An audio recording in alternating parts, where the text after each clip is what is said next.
Welcome back to the Neja Chuan podcast. My name is Isaac Kamens. This is a bi-weekly podcast where my friend Joseph O'Brien and I discuss internal martial arts, Qigong, and meditation. We are continuing our flashback episodes to things related to Hung Yishang and the Taiwan martial arts scene in the 1970s. So we're going to pull up an old Patreon episode about one of Hung's students, Zhu Hongji, and this one kind of gives his background and his connection to Hung and a little bit about him from his student John Price's book. So hope you enjoyed the episode. Thanks for listening. Thanks for all your support, and take care.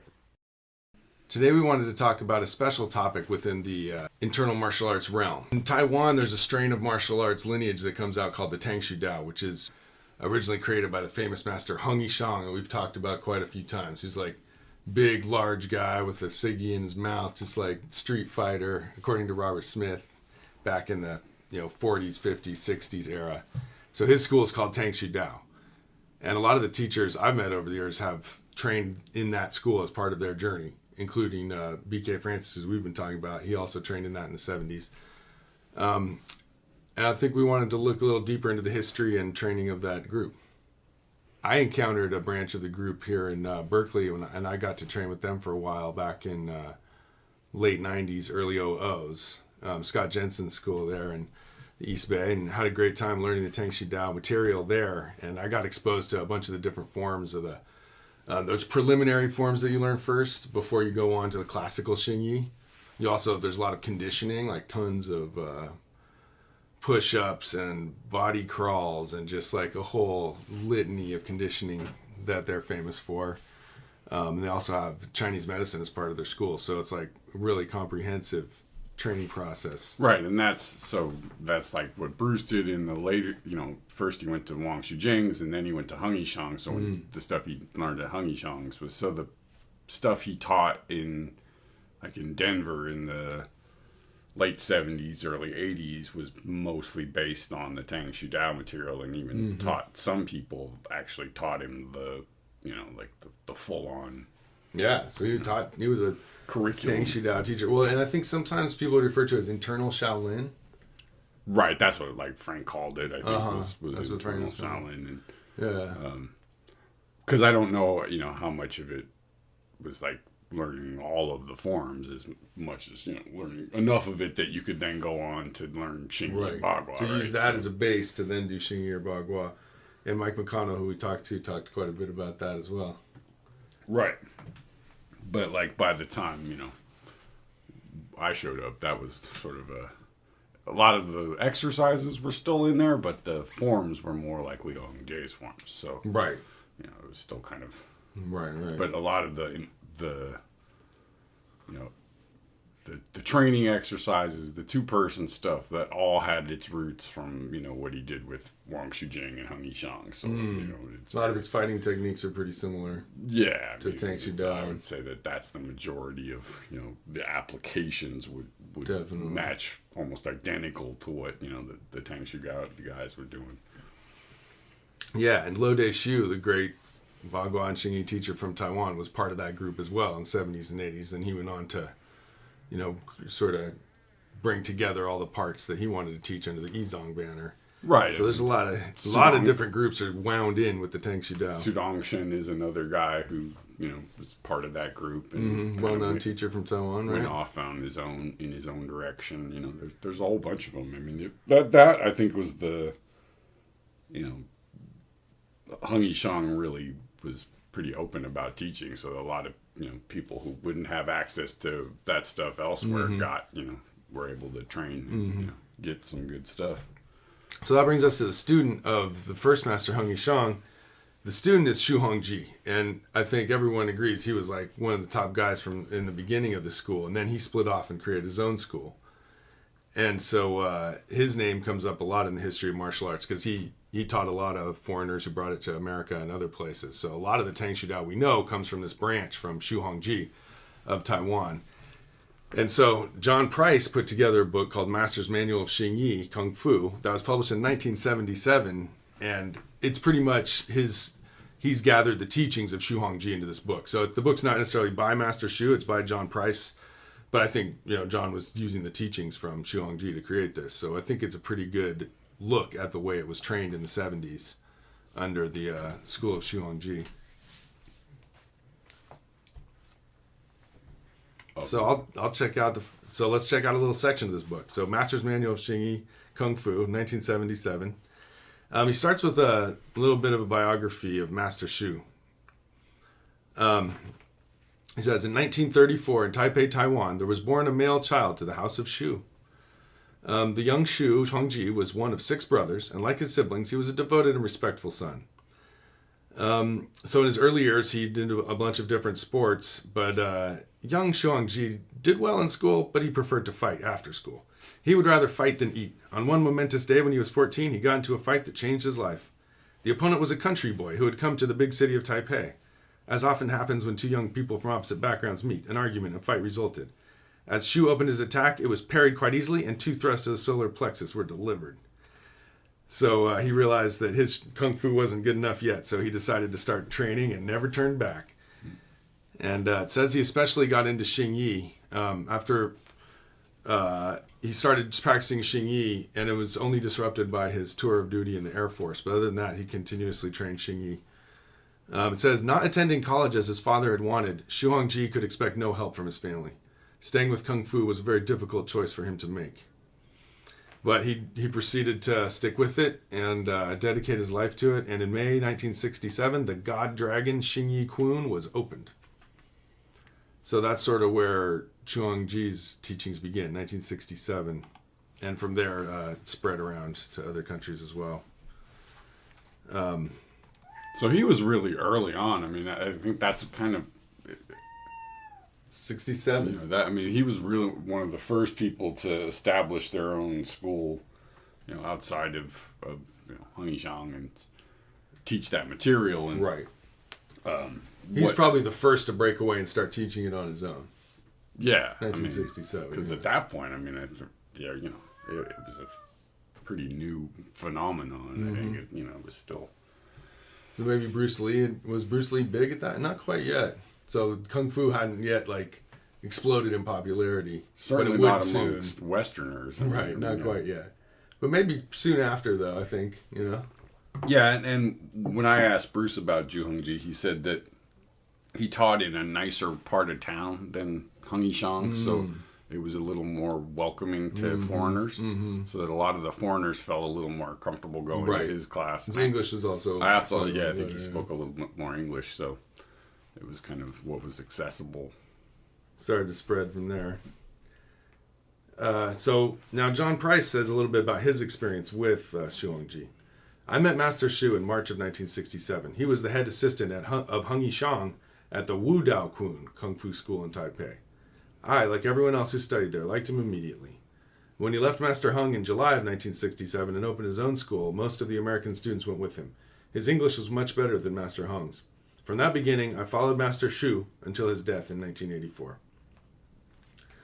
And he says, he was the most vibrant, upbeat personality I've ever met, and he will be very hard to replace. So it sounds like Shou Hongji was I get the impression he was very energetic, and whenever you hang out with him, they'd stay up all night just talking about martial arts, sparring, practicing techniques, and just, plus he was good at massage and bone setting.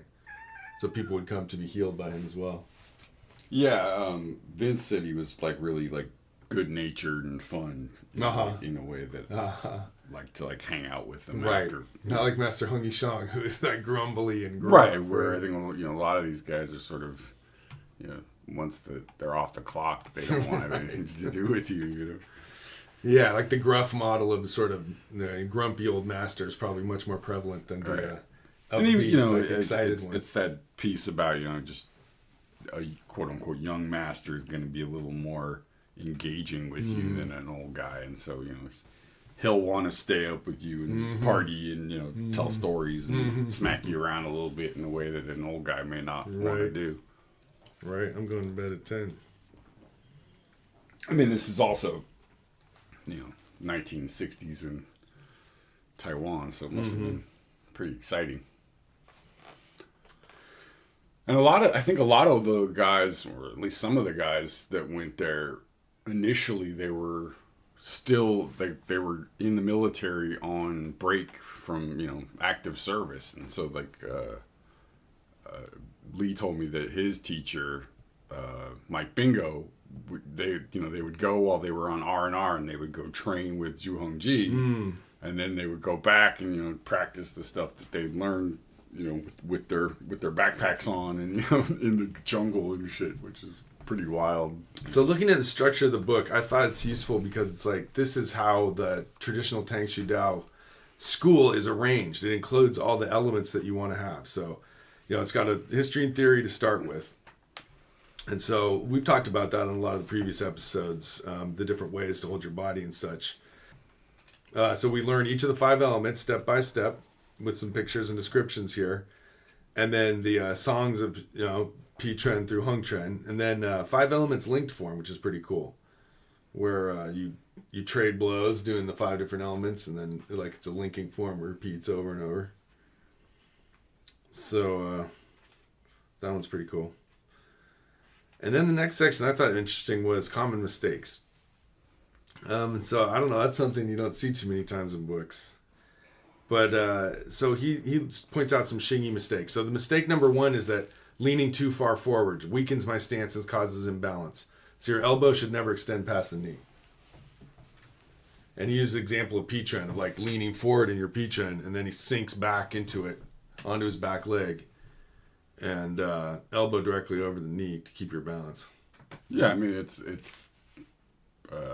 again, this was 1977, so some of these ideas, where you're up against most people who thought of martial arts, the only thing they thought of was Bruce Lee or karate, and so it's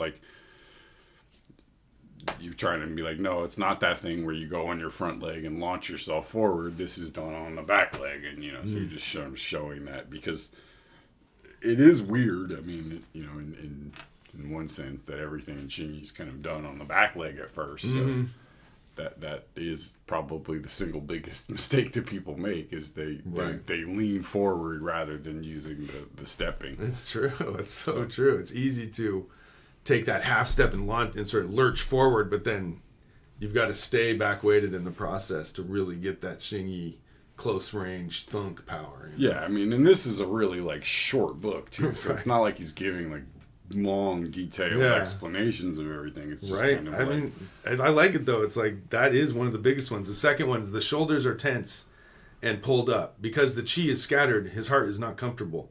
His movements will lack power. So the photo shows him allowing his shoulders and elbows to sort of just sink down while he stays standing straight. Yeah, I mean, and that's the most basic of the postural things, right? Is to not, have that sense of lifting your chest and shoulders up, but having the sinking of the chest, rising of the spine, and the wrapping of the shoulders. And when you take it for granted after you do it forever and hear it a million times, but at first it is kind of a revelation for someone who's got shoulder tightness to sort of let it just sink and relax a little bit and still stay strong. You're still strong. You don't lose your power necessarily. And Zhu Hongji did sort of that middle version of Santi Pi Tren, where your fingers are sort of at a 45-degree angle, and so there was a sort of heavy emphasis on relaxing the hand and getting the energy out to the fingertips, not so much on the pulling the finger back like a boggle palm kind of thing. Interesting. So it's just one of the aspects of his particular way of doing it, which tends to make your hand a little bit softer, which I think had a lot to do with also practicing the medical side of things, because that's the only technical Tang Shou Tao stuff I ever did was the Tui Na with Vince Black, and he didn't teach any Xingyi in it, but he made several references to the way you use your hand in the Tui Na is the same way you hold the Santi in their particular method, which is again sort of just the example he used was just resting your hand on someone's shoulder.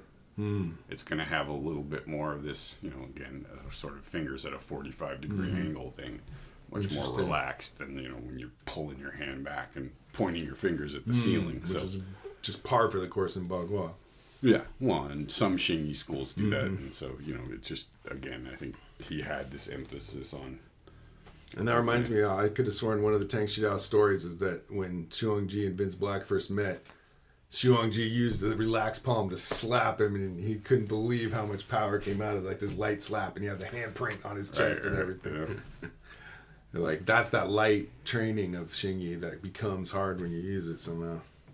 So the next alignment is she's lunging forward to shove the guy. Looks like maybe that's James McNeil from a Xingyi teacher who's published some books as well.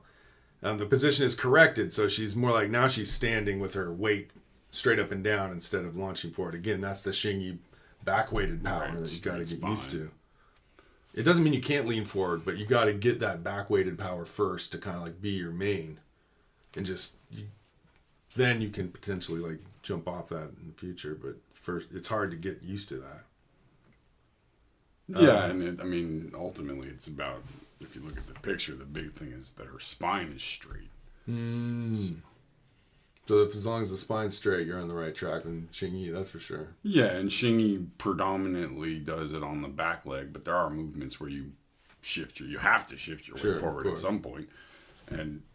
But the thing it generally is done is that you do it with your back vertical, not bending forward. Mm-hmm. Unless maybe like only in the case of an extreme like dragon stance or something where you're... Right, I mean there are times you do it on purpose, but in terms of just the basic body method of Xingyi is to move yourself forward as a unit with a straight vertical spine. Exactly. The final wrong thing is to watch your opponent's hands. You've got to keep your head up, face your opponent, take into view of the whole body. Don't focus on a particular part of the body, but keep their general view of the entire thing. Good advice. Yeah, and that's sort of more of a tactical thing, right? Like less than a physical. He gives a discussion next to the 12 animals. The 12 animals are complementary and enhance the 5 elements. Once you have the 5 elements and the 12 animals, a student of Xingyi has a wealth of techniques and variations from which he may choose the particular moves that suit his body type and stature. So that's the idea in Xingyi of you pick a few of the animals to be your specialty that fit with your body type and your favorite type of movements. Yeah, I mean, everybody says the same thing, which is, you go through the motions of learning them all, but as far as, what you end up sort of keeping in your toolbox, it's like you pick a couple of them that you like, and that you don't need to practice all 12 of them to get what the animals do for you. That you can, maybe initially you do, but that at a certain point, you can sort of distill it down to a couple of them and that sort of fit your flavor. So he shows an example of chicken where you slap the person's hands up with a sudden like jump movement. Another one punching the throat using chicken. Then he's using dragon to grab somebody and stomp on their front foot and pull them down. So yeah, these are applications that one frequently sees when it comes to Xingyi animals. Xingyi animals are often taught with a lot of techniques involved. Like they're not more as meditative maybe as 5 elements can be. Well, they're just, that's what their purpose is that the 5 elements teaches you the basic body mechanics, the sort of rudimentary applications and how to sort of do internal power. The animal forms, well, then you have the linking form, which teaches you how to connect the 5 elements, and then you go to the animal forms, which are combinations of the 5 elements, right? So dragon is a combination of like metal and wood.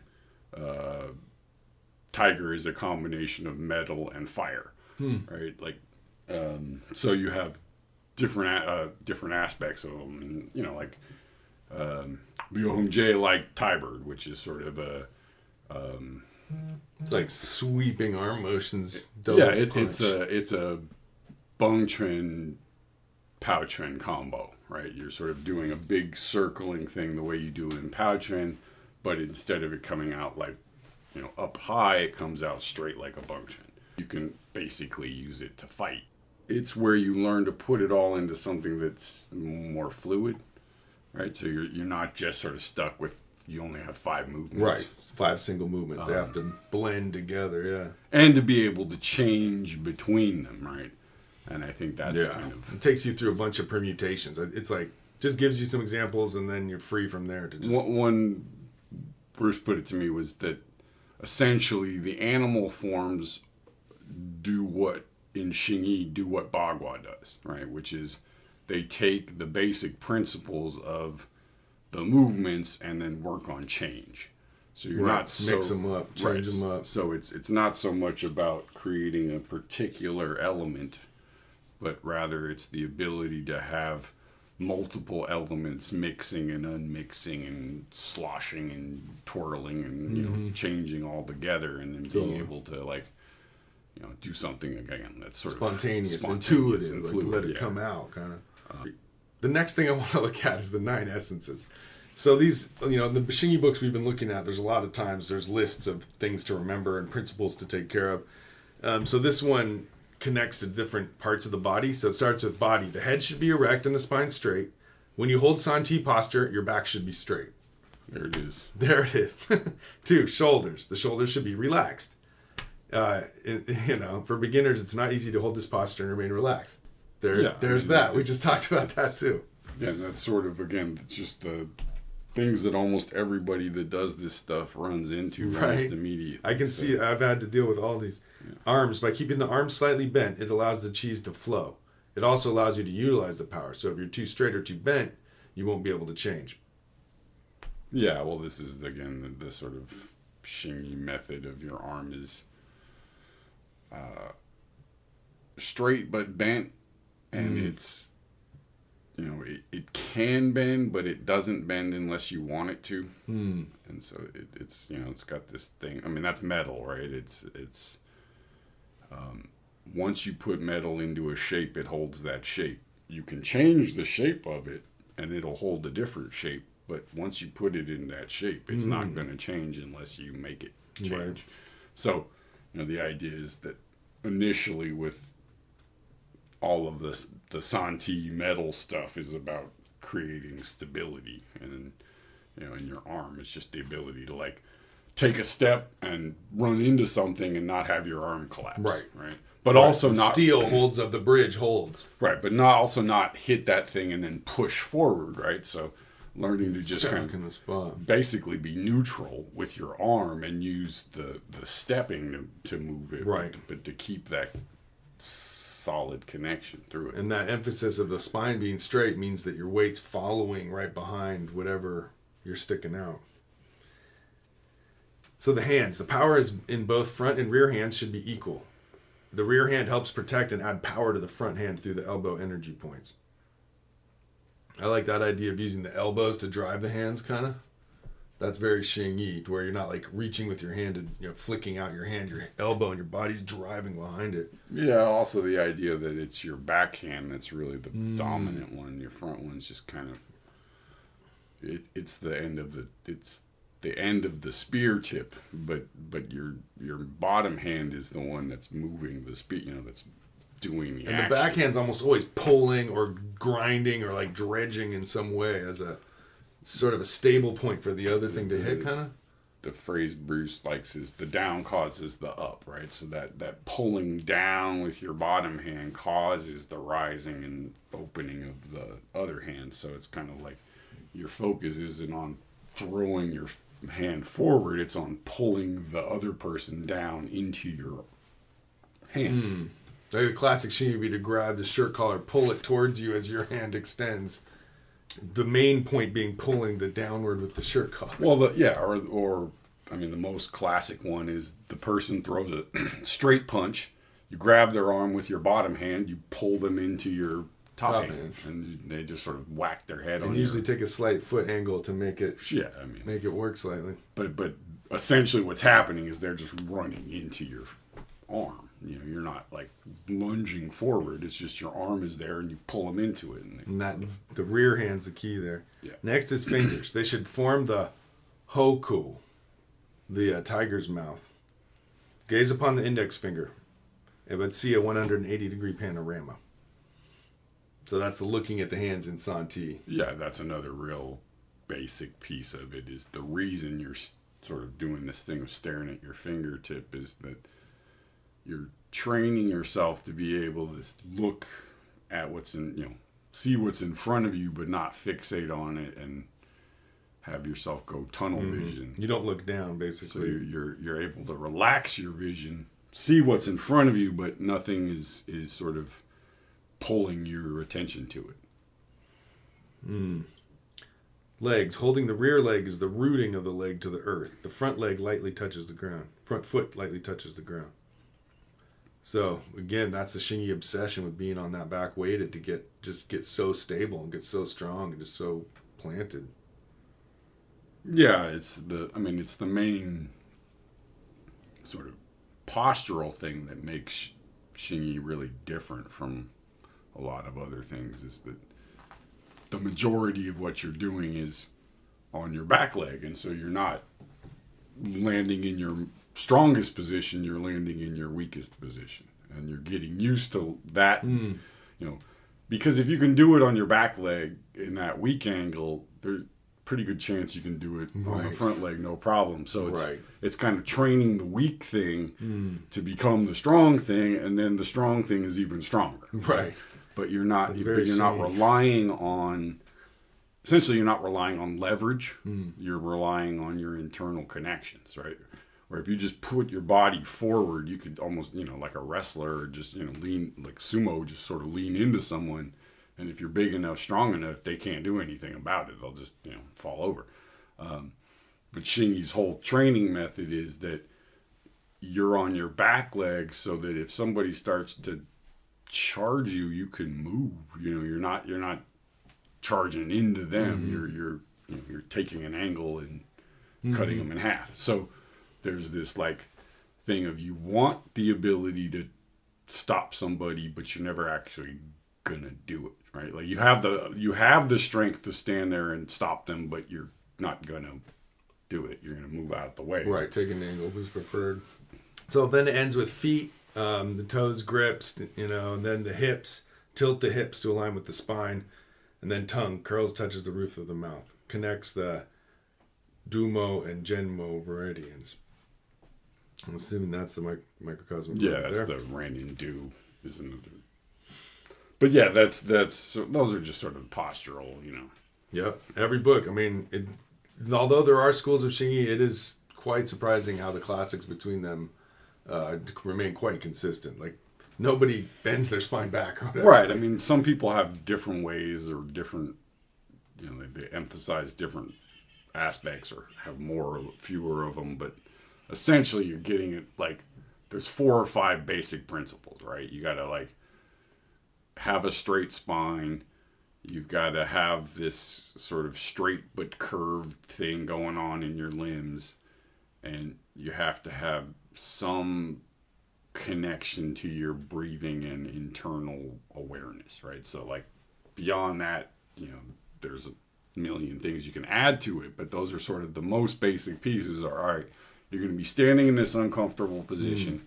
You're going to be breathing, and you're going to be trying to get some sense of, for lack of a better word, relaxation to get out to your fingertips, right? That you can open your body up in the posture, not clench yourself down. And until you can kind of get that you're just open and relaxed, it doesn't mean you're floppy, but you're just, you're comfortable in the posture. It's hard to go beyond that because you're just going to be struggling with whatever internal. You get that basis first to grow out from. It's just so Xingyi. Yeah, I mean it's in the name, right? Xingyi, mind and body. So intent and form. You have to get those two things to link up somehow, and that is usually done through the Santi practice. And the postural stuff kind of sets the stage so that when you start doing things internally, there is a continuity between the inside and the outside. So it's you've got a firm basis to then layer on whatever else you're going to train. It's nothing is either 100% physical or 100% energetic. There's always this interchange between the two, and so you're just learning to kind of go back and forth That's the way it feels to me. It's just like sometimes you're in your insides, and sometimes you go outside, and sometimes you go inside. It's all that stuff where you're like pulling into yourself, pulling your arm down. When you're pulling in, you're going into yourself, right? When you're going out, you're going out of yourself. And that's why this sort of pulsing, bellows, lengthening thing is such a big deal in Xingyi, because that's the heaven and earth stuff. That's kind of where it develops that ability to take that thing that's unified as one piece in Santi and then make it into something that can actually move. Pressurize it, squeeze it, change it, shift it. Yeah. Well, just wanted to finish up the book. There's a section on push-ups, stretching, some Qigong exercises, the Fuhu Gong, which are they have a whole series of super intense conditioning exercises you do on the floor. Yeah, that was kind of, I think that was sort of my theory on it is that they took a lot of the conditioning stuff that they did in like judo and some of the Shaolin stuff. So it's kind I think Xiongju is also friends with that monkey master who was known for just the crazy calisthenics and stuff. So some come from there too, I bet. But just, the idea that you're doing sort of an external action, but you're doing it to try to feel something on the inside. So like one of the ones Bruce made us do was where you sort of drag yourself across the floor drags, on your elbows. That's Tang Shou Tao for sure. And that pulling your elbow down mimics the same pulling your elbow down when you like do Santi or whatever. So you don't spend 5 years in Santi relaxing your arm until it opens up and then pull it down the way some do. You do these external things until you have a sense of it, and then when you do the Santi, you can kind of a little more authority behind the motions, and then from that, then the internal energy stuff starts to manifest. So it's kind of like different. So just like you described it, like he shows with this Fuhu Gong external training, and then it moves on to the internal. The internal or Ne Gong, as opposed to external Wai Gong, is inside power. This power you cannot see. It comes from the inside of your body. Wai Gong is muscle power, and anybody can see this kind of power. To develop Ne Gong takes daily practice. When your practice is good, your internal organs will be free from stress, and your health will improve. So he ends with bone setting and acupuncture, some herbal techniques as well, moxa. So there's just a whole little overview of Chinese medicine. 1977, like this never been seen before. And that's the what I learned from Vince was the Tuina and a little bit of the bone setting stuff, and it's the same basic. I mean, some of the Vince taught a lot more stuff, but a couple of the techniques that he taught are in that book. I mean, just the sort of basic. It shows open and close finger joint, thumb joint to try and set the bone. Yeah, and that other one. Spine pressure with the 2 hands. Yeah. So it's cool to see the threads all put into one place. It's like a real. Again, I like just the simplicity of it. Like, all right, here are the components. But if you really wanted to learn it, you would have to go find a teacher. You weren't gonna get it from a 78-page book or whatever. Right. No, this gave you a whole crash course, and it just reminds me of how cool a martial arts school is when it incorporates meditative skills, massage skills, martial arts skills all together. There's something about Chinese martial arts where that's a common thing that I don't know. Like in the West, we don't really have all those skills under one roof, kind of. There's a certain mystique about that. But like, not every school has it, but I think it's right. Cool. Well, particularly all of the stuff that comes through. I think Wang Shujing, Heng Yishang, Liu Hongjie, they all had that in common. So, I mean, it just, I don't know. Could be just a bias from the things we've trained. Yeah, but I mean, it seems like it's common, though. It's part of pretty Chinese common. culture. I mean, you people pick and choose which aspects of it they want to focus on, but sure, it's all there if you dig for it. Absolutely. Hey, folks, thanks for listening. Hope you enjoyed the episode. If you want to hear the rest of this discussion, you can join our Patreon. You can also get all the episodes ad-free, as well as our entire archive of all our episodes and interviews. It's $5 a month for the basic membership, $10 for the premium. So go check that out if you want to hear ad-free episodes and extended bonus episodes. Okay, thanks for listening. Take care of yourselves and be well.